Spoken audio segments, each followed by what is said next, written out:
Sejujurnya, tak ada siapa yang tahu dengan pasti bila harga emas nak naik, bila nak turun. Ramai boleh buat jangkaan tapi belum tentu tepat.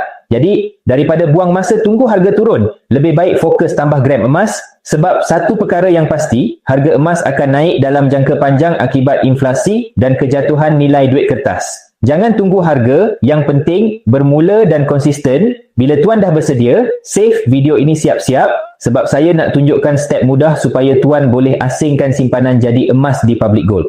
Yang pertama, buka akaun di Public Gold, isi info di beg biru dan saya akan bantu tuan buka akaun emas di Public Gold.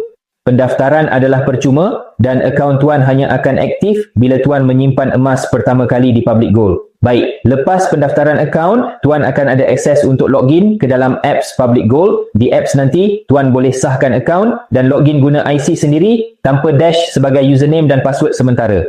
Kemudian, tuan dah boleh mula simpan emas, bila-bila masa boleh tambah simpanan, ikut step yang sama dan yang terbaik konsisten simpan tiap bulan ikut bajet sendiri. Tuan rasa bagaimana? Bagi tuan yang dah bersedia nak menyimpan emas, akaun Gap boleh mula dengan serendah RM100 atau 1 gram sebulan. Nak mulakan simpanan emas di Public Gold, boleh hubungi saya dengan isi info di beg biru. Saya personally akan guide tuan untuk tunjukkan langkah dan cara menyimpan emas yang sesuai dengan matlamat simpanan. Dulu ragu, kini tahu. Jom simpan emas.